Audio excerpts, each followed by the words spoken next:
Tell them about the collections you've been getting, man. Oh lordy, man! Huge stuff. Every other week, sometimes more frequently, I called, emailed people all over the world.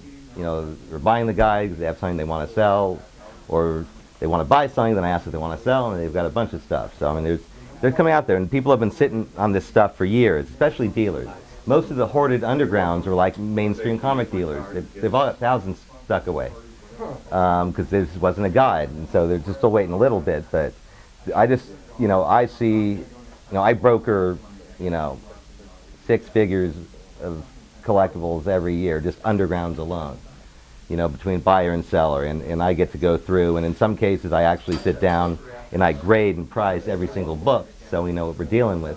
But along the way I pick up stuff, and I fix, errors, or I find new information, new books, stuff that wasn't in other guides, and so, it works out pretty well.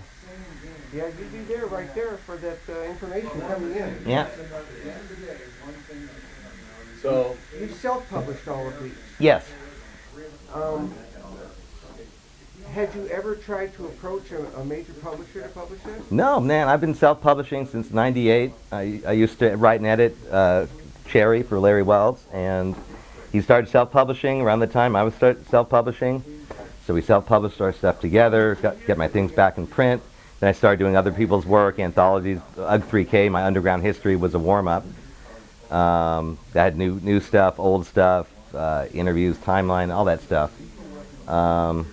So I published a few dozen books: Kieran Dwyer's LCD, 0 through 3, S. Clay Wilson's Pork, which is a reprint plus new stuff. Spain's Zodiac, Mind Warp, Adult Star Stories, Felicia, Fink. That's right. Next thing I'm doing is a collection of Snatch comics, reprint, trade paperback. Prestige format to secure the financing. We should have it out for November. The limited edition is going to have 250 signed book plates from Crumb that we're going to paste in. no way. And yes way. Well, I'll let you know. Well, we're still figuring out. I have partners. I have investors now I have to answer to, so they actually know how to make money, so I'm going to listen to them. And I'll probably have Wilson, sign another 250, or maybe Spain sign a few too. Basically, since it was like my longest unfinished project, because I was going to do it in color, and I wasn't going to do it in color, then it was going to be 3 individual black and white issues, and then it was shelved. But I want to get into every porn bookstore in the world, every porno shop.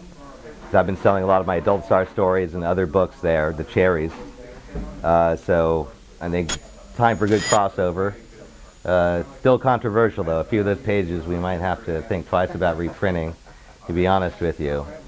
But yeah, that's a big old Crumb, Wilson. 1 page of Griffin, so I got to pay Ida. Few pages, like 8 pages of Rory Hayes, so I got to pay his brother. Jim Osborne died since I started this project, so I got to find his next of kin, at least put the money in escrow. Let's see, who else is in there? Moscoso's got a few pages.